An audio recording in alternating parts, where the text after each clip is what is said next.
I consider my birthday as my most favorite festival because I get all the attention. Like, especially the last few weeks of December, everything slows down. It's like time has stopped for some time, and you're living in this little fairyland with a lot of lights and everything. Celebrations comes a lot of pressure to make it perfect, and as someone who's just like wants to make everything perfect, or I was at least that kind of person. But then I think a lot of times I am a person, like you said, I'm the complete opposite. I don't like celebration during holidays, but some of us may be going through personal losses, struggling with difficult relationships, or even managing expectations from friends, family, especially. Yes, being kind to myself, but that doesn't mean I eat chocolates every day just because I like it. Right? Sometimes I have to eat Karela. I don't like it, but good for health, yeah, come on.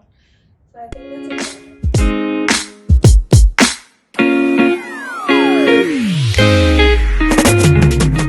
Hi everyone, welcome to the podcast. This is the Breakfree series, and I'm your host Mama Mandota, the CEO and founder of iDare.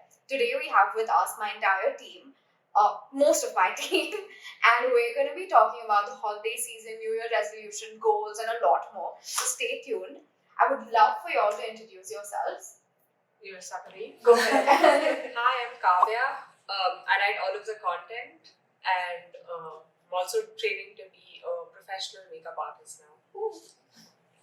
Hi, this is Sri Raksha, and I'm a mental health advisor at iDare. Hello, I'm Bhumika. I'm the social media strategist for iDare.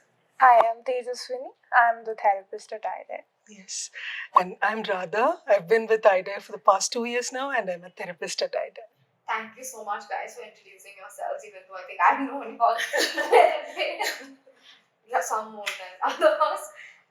So, before we start off, the idea behind this format of the podcast is inspired by our lunchroom conversations, where, I feel like when we ask all of us sitting together at lunch, we're talking about everything under the sun. And just like one day, somebody was like, why don't we record this? And that's how this came about. So I'm really grateful that all of y'all are here. And we can continue what we do every day here for everyone to watch, not any pressure at all. So we'll start off, since this is a holiday edition. I would love to know what your favorite holiday or celebration is and why. Like whoever wants to go, and if all of y'all want to go. Okay, I think I like I'm coupling two here. I think I like Christmas and the New Year. It's literally a way for me to, begin anew, So I think I like that period of time in the year. I really look forward to it. I see celebrations all over the world and kind of peps me up, gives me hope a bit. Yeah. I think the holiday season is really fun, of course, the Christmas, and it's very festive. Like, you get cookies and hot chocolate. What's not to like about that? And I think it starts off from Deepavali, right? It goes all the way till Christmas. So it's like a good 2-month vacation every year. I think that's fun about it. Yeah, I actually really like that. Like, especially the last few weeks of December, everything slows down. It's like time has stopped for some time, and you're living in this little fairyland with a lot of lights and everything. So Christmas is my favorite festival, but I absolutely hate the New Year. So We have to talk more about it. I think what I also like is with Christmas specifically, there's no pressure of celebration because even if you just sit home and you cuddle up with a book or something, I think it still feels festive. It still feels good. There's no pressure for you to go out or celebrate in the traditional sense. I think I really like that part. I would like to tell something which nobody said, but I think I don't have a specific festival in mind because most of the festivals we share with others and then we celebrate, but I think I consider my birthday as my most favorite festival because I get all the attention and I love having people around me and everybody is happy for me, so I think that's the best kind of feeling in any festival. That's so cute. I think for me, I love Holi, which I think a lot of people don't. Like, I think for me, just the joy of being like playful and a kid is something that's unparalleled. And when I was studying in the US, this was like one festival that we really celebrated, because like it would like the student organization, Indian student organization over there would like host this huge like Holi celebration in a parking lot with like some 200, 300 people, and like with Bollywood music, and imagine like everyone from different nationalities is dancing, playing like Holi and stuff. So that nostalgia is, I think, one of the reasons I love Holi, because I got to continue that tradition.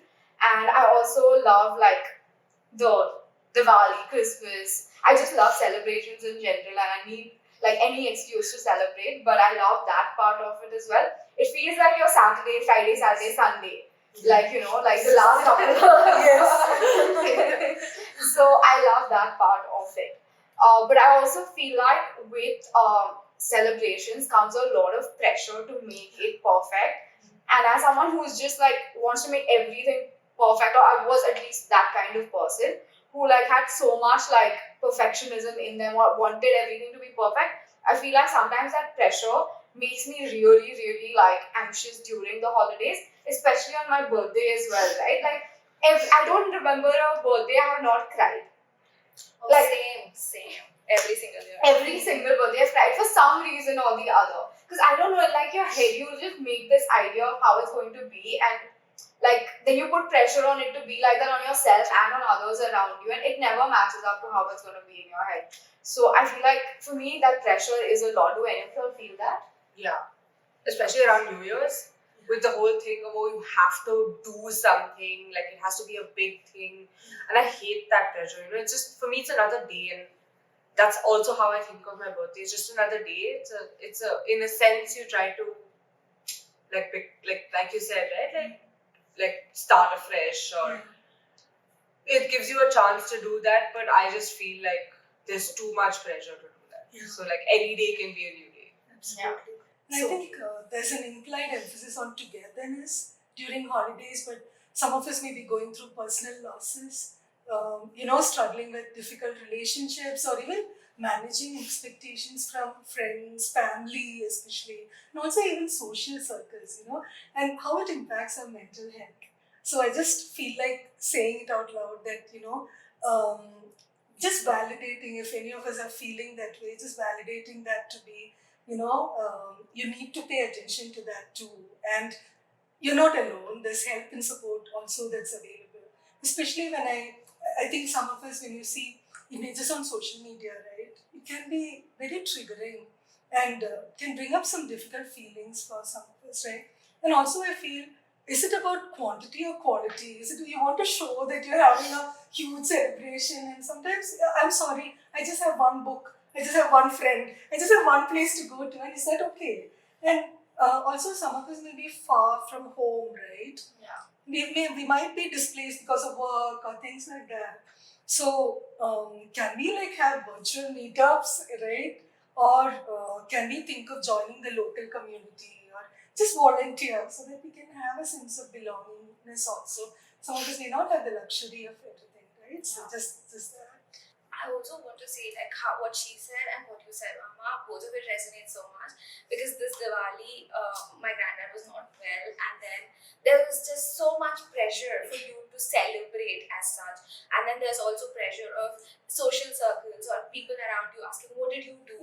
I did not do anything at times, and also like you mentioned, everything, especially in social media and tabs, it looks aesthetically pleasing. Yeah, it looks like everybody exactly. had a great time, and then you're sitting here wondering, is it really like that, or is it just me who's sitting here like this? Yeah. So I feel like there's a lot of pressure, and the pressure to make it pleasing and pleasant and beautiful and all of that.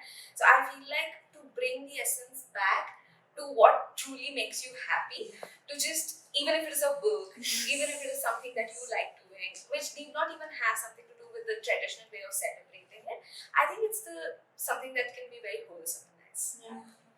I think for me personally, since I spent a lot of years away from home, I think I spent like about 6 to 7 Diwalis when I was not at home.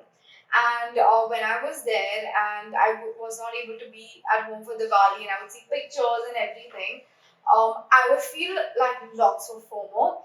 And also like if I'm in a different country, people don't know that like it's Diwali or anything like that, right? So there's also like a little bit of loneliness that comes with it, where it's like, oh, like I wish someone understood what I was going through right now or how I'm feeling right now. If we could just celebrate ourselves. And I wish I'd known earlier that, like, I could do something about it. But at that point, I did feel very lonely. And I know that around the holiday season, loneliness actually peaks a lot, right? Have you all felt this? If you have, or if not, also, like, what do you recommend we do when you're feeling like that? I mean, I've been in this situation because you're always comparing with your life with other people's, right? Like, especially because social media is so accessible now. Everyone's like jet setting on holidays, everyone's doing these things, and sometimes, like, for me, December, I see everyone's traveling, everyone's at a beach, everyone's doing something fun. And this year, I just couldn't do it. I have like personal commitments, and I just can't do it. But like the feeling of, oh, I should do this is so. There's so much pressure on, like, I have to do this too, that I would start looking at like flights, I would start looking at hotels, and then eventually I'd come around and be like, okay, like, this is just not going to happen. So I think for me, a lot of it is just shutting social media off and just being like, and I think this is a conversation that I was having with someone, where you are spending your whole life trying to find what it is that you want, right? Like, and I think that's really hard, because sometimes when I see my friends traveling, I'm like, oh, maybe I should travel too, but is it something that I want? I think that's questionable, because as much as you think about it, so much of what you want is also attached to what you think you want. Yeah. So I think separating that is really hard, and people spend like their whole life searching for what it is that they truly want. So I think just making that distinguishing factor to say that, okay, like, this is what the reality is and this is what maybe I want, helps me a little. I think I like what Shri said about keeping the essence alive. So if you look at, what's the essence of festivals, right? Why are these started in the first place? So maybe it is to just for a renewed focus on celebrating aspects of ourselves, just being grateful for life, or it's just an excuse for us to get together with friends and family. So if you see it not as an imposition, but as an invitation, right? So I wonder if we could like get rid of all those conditions that we have developed over years, but see it as an occasion, as a reminder for celebration. I'm tempted to feel like that. I think I got the inspiration from what you spoke. So thank you. I think it's going to be very ironic when I say that loneliness, to avoid all of it, just stay away from social media, whether it is posting or looking at other celebrations or whatever it is. Rather, just go outside your house, because usually in Indian societies, whenever you move out of your house, you actually see people celebrating it. Rather than feeling envy towards it, you would actually feel the warmth and you would also feel included. So be more outgoing rather than on social, looking things at social media, right? Yeah, I guess I think if we think we're a part of it, then that loneliness does somewhere vanish. And something I really resonate with as well, because what happened is my instinct for these feelings of this peer pressure, that why am I not doing enough? People put up these reflections towards the end of the year. What have I done in the whole year? I've not done anything. My God, it's so overwhelming to look at that. So what my instinctive reaction was to stay off social media, and I've been off social media now. And it was me looking at that solution. It's like mind is thinking of a quick fix. Now this is causing you problems, stay away from that problem. But I think in therapy was when I was able to reflect on why it was causing me a problem. Why is that inadequacy coming into picture, especially about these things? Be it about festivities, about personal successes, about reflection. And I think, like you said, it's very important to reflect upon what is happening in your mind and how are we dealing with it, rather than just going with, okay, this is causing me problem, let's avoid social media. Like, I shouldn't compare, okay, let me not talk to people and all. I like what she said, because a lot of times, yes, I can cut off access to social media and I can go out or not go out and stay inside. But then I think a lot of times I am a person, like you said, I'm the complete opposite. I don't like celebration. I am properly a reserved person who just likes my own space. I just want to stay at home. Maybe very few people around me who I get to be with. So I feel like there's an entire pressure of how it is supposed to look like versus what you want it to look like. So I don't want to conform to the norms of how celebration is supposed to look like. No matter what festival it is, I feel like whatever I feel like doing during that time is something that I want to focus on. If I want to spend time with people, if I want to just spend time alone, if I want to, even if I want to, sometimes I look at all of my friends, especially around Diwali when everyone's dressed in saris, they're all taking pictures around diyas, and I'm like, pretty. But I don't want to do it, but I like it for you. So go ahead and do it. I would really like to see. I loved your reels. I see a lot of my friends post it. So I feel like it's very nice to look at those things, but I don't want to do it. I'm okay with that as well.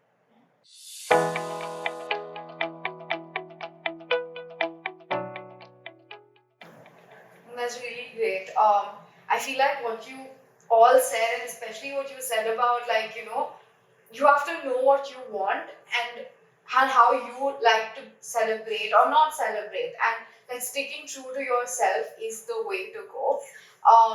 Which also reminds me, so like every year, like I just have a tradition for myself, and I do it with like whoever wants to do it with me.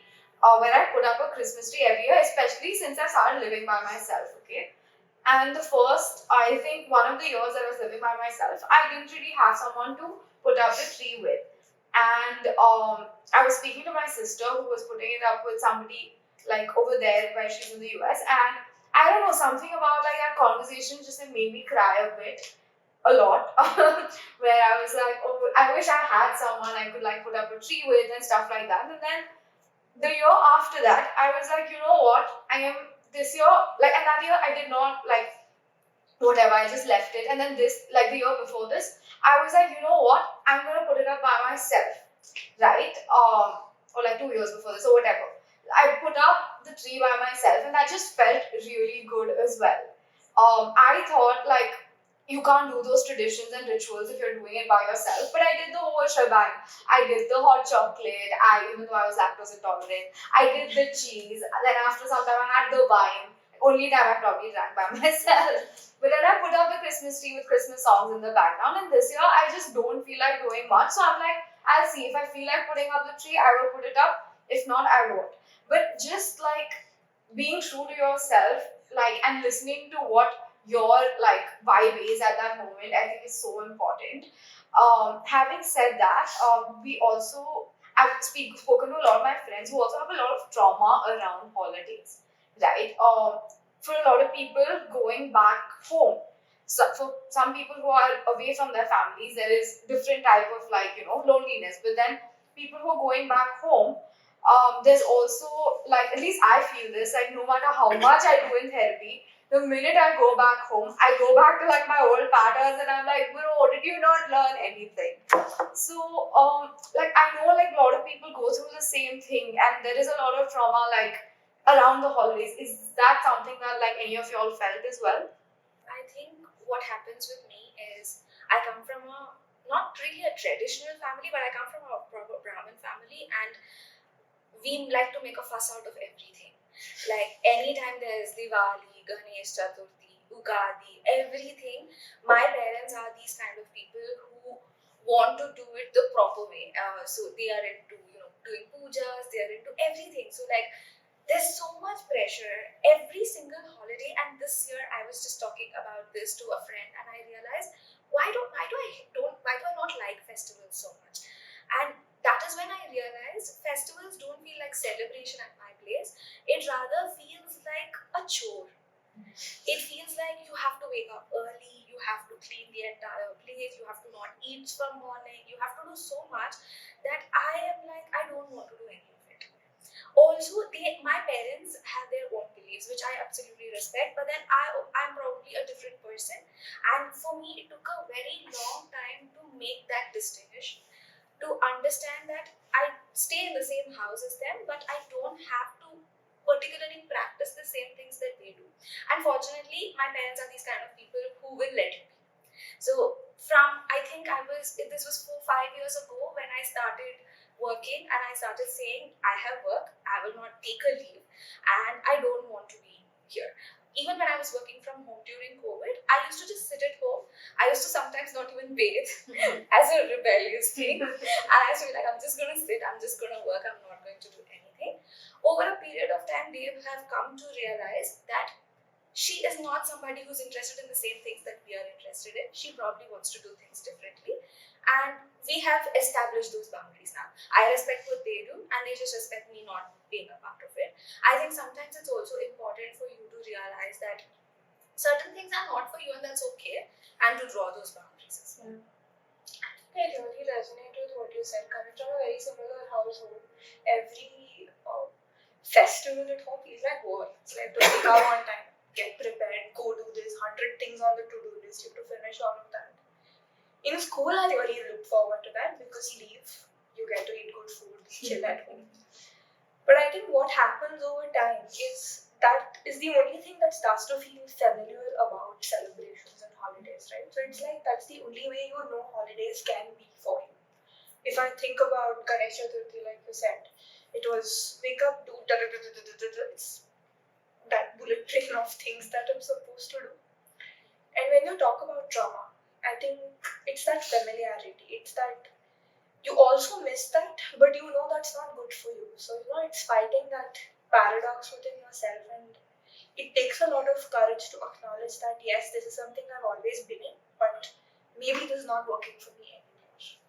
So, I think it starts with a lot of courage, a lot of self awareness, and most importantly, kindness towards yourself. Yeah.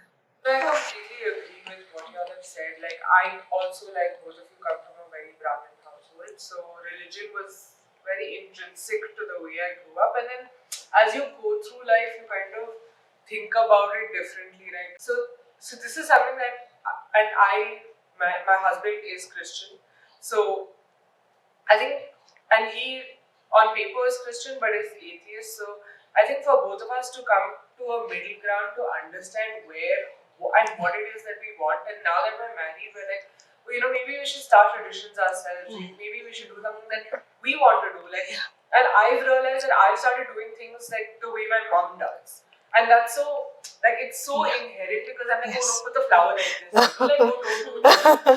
And he's like, oh, I thought we're doing it our way. But I'm like, it's so embedded in our DNA to continue these traditions, but also have a different meaning to it. So it doesn't have the same weight it had at home, because at home I'd be like, yeah, I don't care, I don't really believe in God. But here I'm doing this completely different my way, and that's really special. Yeah. Thank you guys for sharing. Couple of things that I took from some of y'all.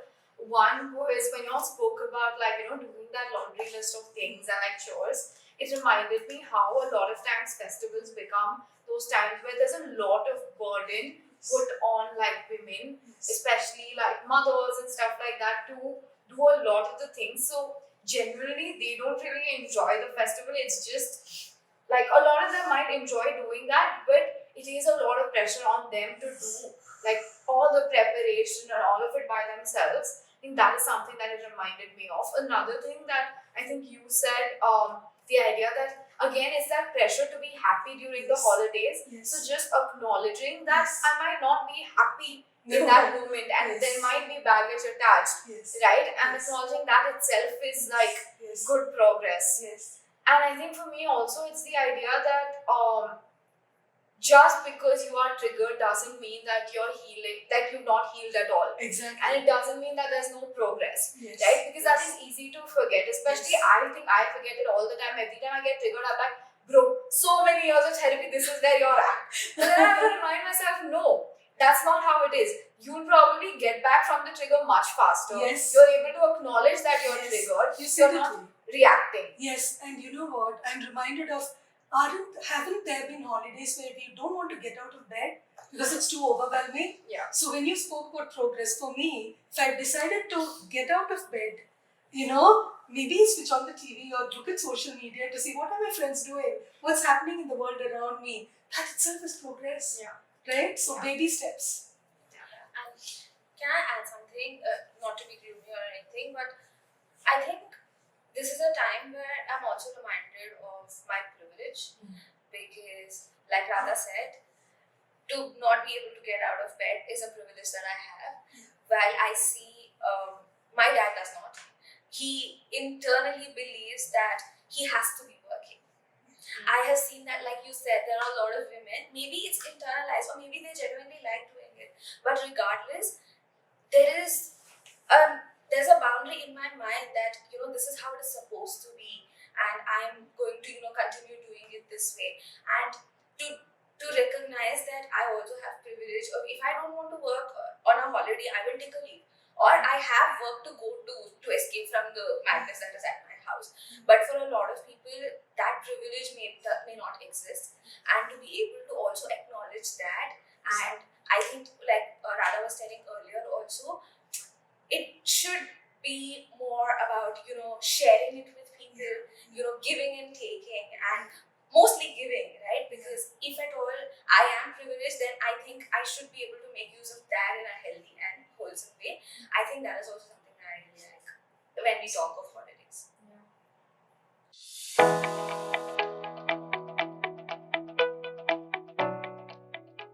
That makes a lot of sense, actually.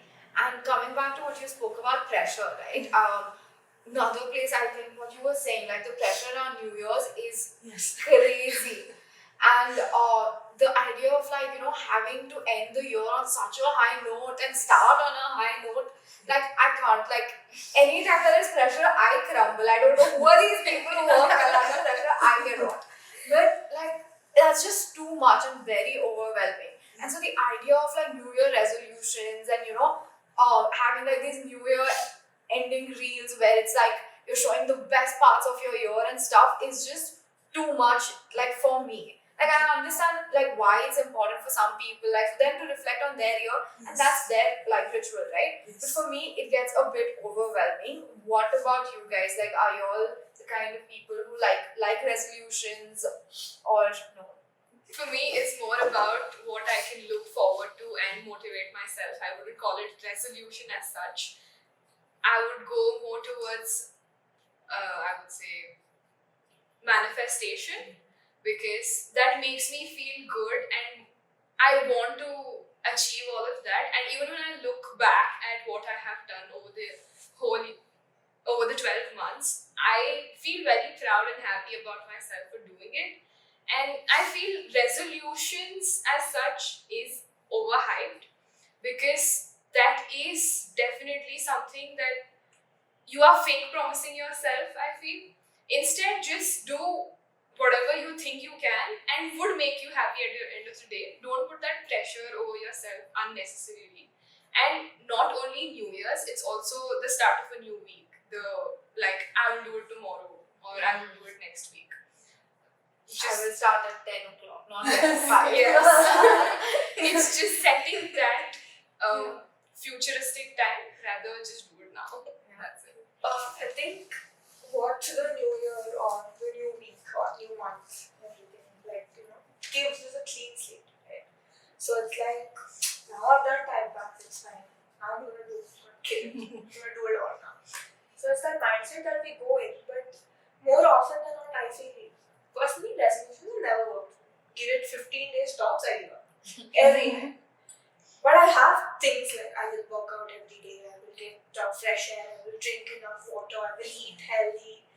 I'm already McDonald's 15 days now.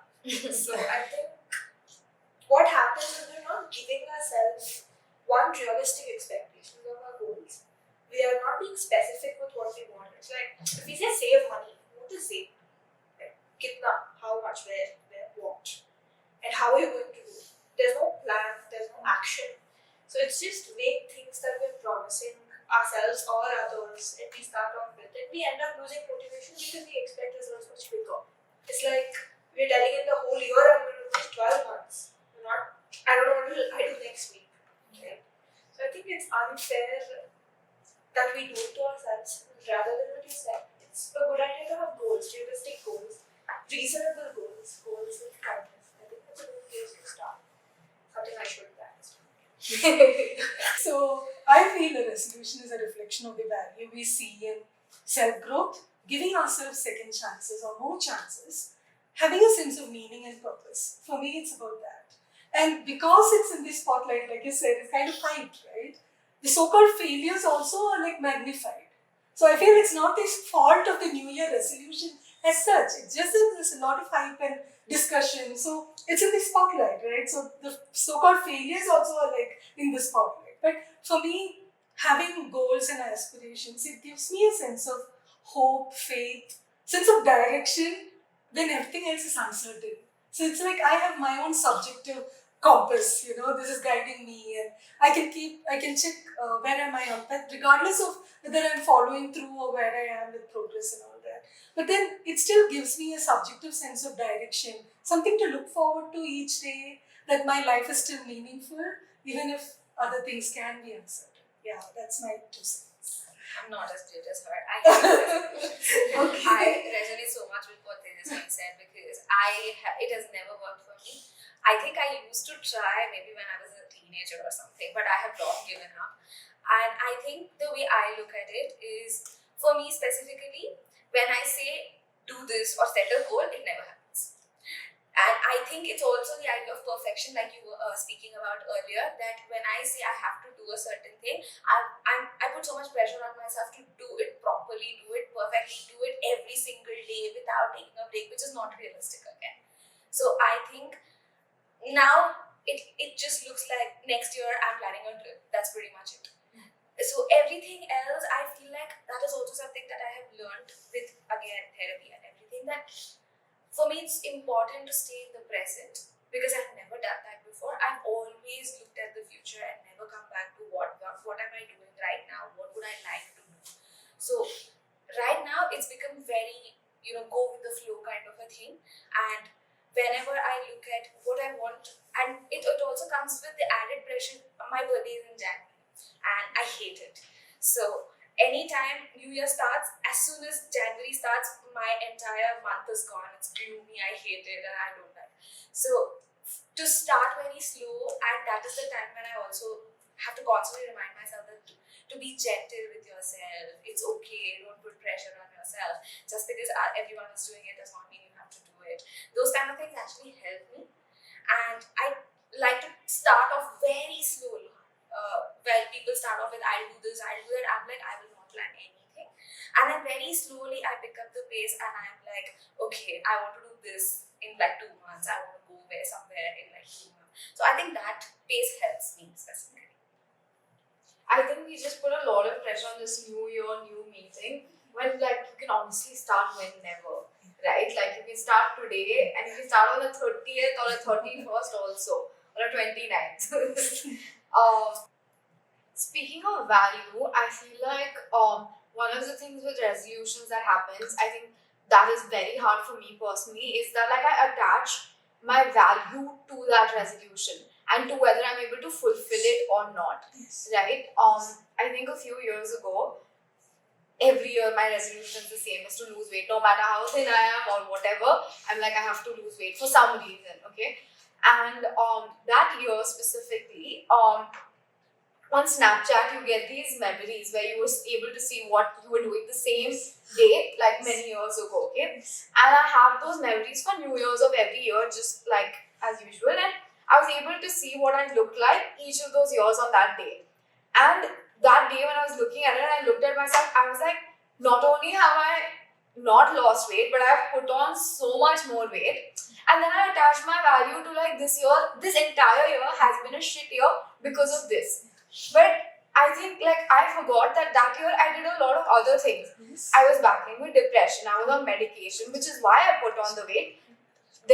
Half of the year I was not able to get out of bed, but I still like worked. And so there were a lot of different places in my life that I progressed. But all I was able to see in that moment was I failed this year. Just because I was not able to achieve this one thing that I told myself I will achieve like a year ago, right? Is that something that's a shared experience for any of you all? Absolutely. Yes, and I want to directly respond to what you said. You said something very important. Being mindful of whether these goals are forcing us to change the way we perceive our love, acceptance, respect in our own eyes. Yes, self growth is important for me, but for instance, imposing this condition on myself that I am worthy of my own love, respect, acceptance only if and when dash dash dash.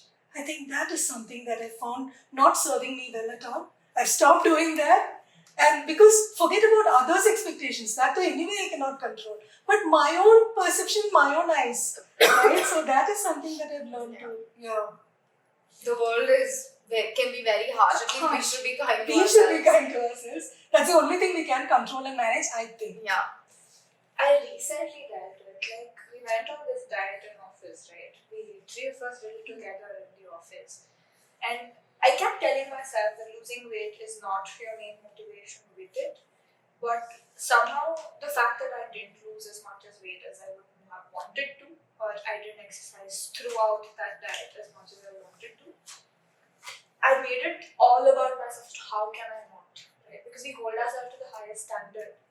And I think that happens towards the end of the year, especially during the season when everybody is being reflective. I think that adds to it.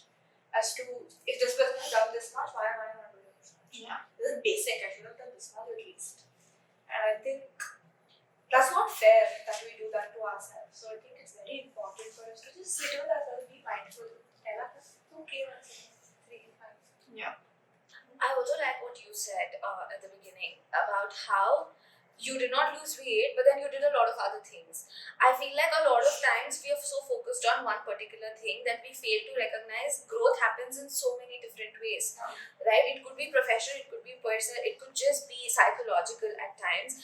But a lot of times, widening our horizon to understand in all of the ways that we can grow, in all of the ways that we can become better, and seeing as to what I was able to do, I think that helps rather than sticking to like 2 3 things which I'm supposed to be doing, which I'm not doing, even though I have done other things which at this point of time I have forgotten to take count of. So I think that also helps. I think something struck me, okay? I don't know if I'm going slightly off track. Some of us may decide to do away with resolutions. I'm not going because I want to rebel. I've been so oppressed all my life. You can relate to All that? the time. I think we need to draw that line also. Am I rebelling just because I want to rebel? Yes. Right? And it's okay. Even that voice sounds like my granddad or mom, it's okay. But I'll go towards healthy behaviors. Some of us have trauma attached to all these body shaming and fat shaming, right? Hence, we associate those only with, healthy resolutions they remind me of traumatic memories. I want to rebel, so I want to reach for a cookie, or Mama, you're not making life easier by offering cookies here. So, you know what I'm saying? So, I think we also need to recognize where is that impulse coming from? And now times have changed. I'm in charge. I'm the captain of my ship. I can work on my trauma and also help set healthy goals for myself. Right? I don't know if that makes sense. Yes, accountability definitely makes sense, Yes. because just because we are talking of self-care or we are talking of being Yes. gentle with ourselves does not mean we don't hold ourselves accountable Yes, at all. Yeah. right? We still check with ourselves, we still set goals for ourselves, we still work on ourselves. But then we are also at the same time, it's a balance, right? To be Yes. kind and loving, and at the same time to also hold ourselves accountable. But I feel like, kindness comes with accountability. It's not kindness if it's not accountable, Yes. right? It can be niceness, Yes. but it's not kindness. You're probably being nice to yourself, but true kindness is when you're able to look at the bigger picture and say, is this serving me? Not just today, but in the long run as well. Yes. And I think when we talk of self-care as well, right? Self-care has to be kind. Yes. It cannot be just nice, right? It has to be what is going to serve us like every single day. And for that, it could be today, it could be different, and tomorrow could be different. But that kindness has to show in like our thinking when we're speaking of self-care, I feel. Coming to that, this is something I wanted to do as we're ending towards the end of the podcast, is talk about what self-care was for us, and end with one like an iDare formula for self-care sort of a thing. Okay, so anything y'all can think of that y'all do or like recommend as like a self-care tip. I think if you don't mind, I think I'll start off. Well, many of us may see value, at least me. I see value in serving others, staying committed to my work and other causes. But I'm sorry, I'm stating the obvious, but somewhere I forgot that for me to be able to do all this, to do justice, for this to be sustainable, I should do bare minimum towards myself. Now I see that self-care is not a luxury, it's a bare minimum, it's the foundation for everything that I do, right? So I just wish if there are people out there thinking like me, like I'm serving others, that fulfills me. But for you to be able to do that, for it to sustain, can we also take enough care of ourselves? So I think that I learned it the hard way, but it's here to stay. So that's the thing. Anyone else? Yes. One thing that came to my mind when you spoke of self-care is something that my therapist told me very long ago, as to how, while growing up, we all have certain coping mechanisms, right? Sometimes it's healthy, sometimes it's unhealthy.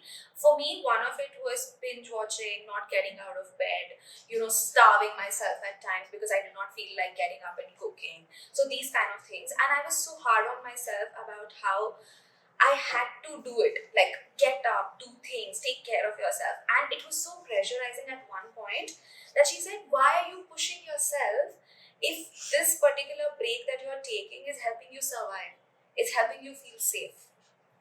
So, over a period of time, for me, self care was redefined by not always taking care of myself, but sometimes to let myself just feel safe in my body, safe in my physical environment, even in my mind for that matter.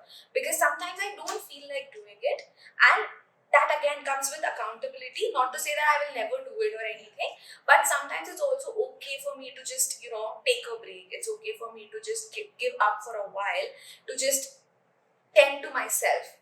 And if I remember, I read from a psychologist about how you start treating yourself the way you start treating your inner child, right? You brush your hair, you feed yourself, you take care of yourself. And that was beautiful because now every time it does not feel like a chore, it feels like an act of love. And I think I absolutely love looking at it that way. Wow. That's beautiful. Something that's really nice. I think it starts with prioritization for me. Of course, prioritizing myself in terms of care, in terms of well-being, not just physical, but even in terms of emotional. So I'll say my idea of self-care is definitely being committed to the therapeutic process that I am involved in. Along with that,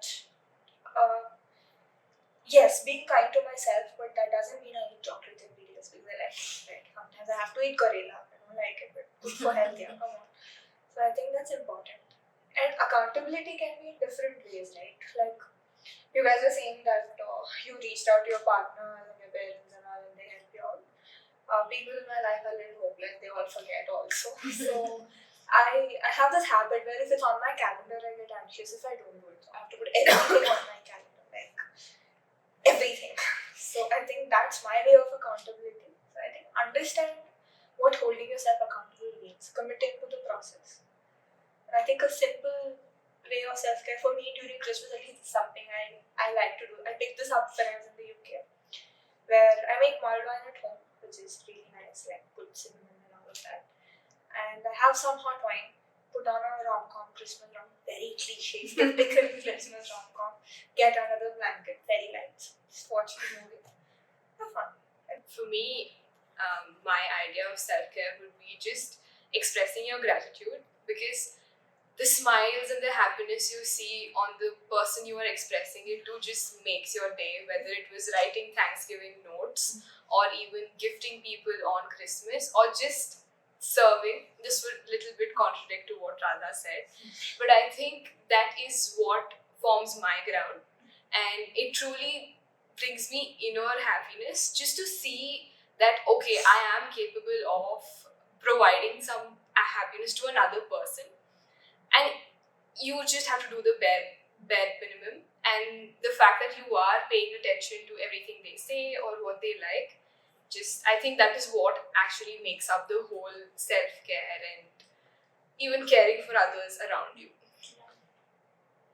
I think for me it would be just letting go of all of the fears around food, and it's just a time to like enjoy. Like there's so many things to eat, and there's so much sugar that you can eat. So I think I think what is beautiful is how different self-care is to each one of you. but at the same time, like it is What so. is it for you? Oh, What is yours? I feel like there's parts of everyone, like what you said, like I do the same thing. From December 1st till the end, I will watch like at least 4-5 Christmas rom-com movies. Like I know they will all end in the guy and the girl meeting or like the couple meeting together. There will be one problem right before that. I know it's going to happen. They're going to save some like farm. Something like that is going to happen. I know it. But I still watch it because I think for me that predictability soothes my anxiety, right? Like it's like I know it's going to end well, so it's all good. Absolutely. Yeah. Sure shot. We're not going to be crying at the end. Exactly. You know they're going to kiss at the end and everything's going to be perfect. It's like in a Rajnikant movie, right? He'll never die. I know, he'll never die. So for me, it's doing that also a little bit. But I think for me, it's also like just about because my birthday is right around Christmas as well. It's like taking that break for myself without like feeling guilty. I think that is like very big in my self care like bucket list at least. I don't know how much I've achieved, but I'm much better now. But still, I think those breaks without guilt, like going on a trip. Like last year, I went to Kannur and I stayed at like this really cute old couple's house. Okay, and like just woke up early morning on my birthday by myself, went to the lawn, drank a cup of tea, just looked at the nature, heard birds, and like that just set me right. And like just doing those, like taking those pockets of like feeling yourself, I think that's what like self-care would be for me. So that's what self-care is for me. And I'm so grateful to all of you for coming here today and for having this conversation. I do feel like just like this time is around like spreading joy, and I feel like this conversation did like do that for anyone who is celebrating by themselves. I really hope this can be a place that you can like look at and feel like you're a part of something, because that's all we want. And I really hope you all had a good time. Absolutely. Yeah. Thanks. Thank you so much for watching. Please subscribe to our channel to hear more podcasts and follow the Breakfree series. Thank you all. Thank you. Thank you.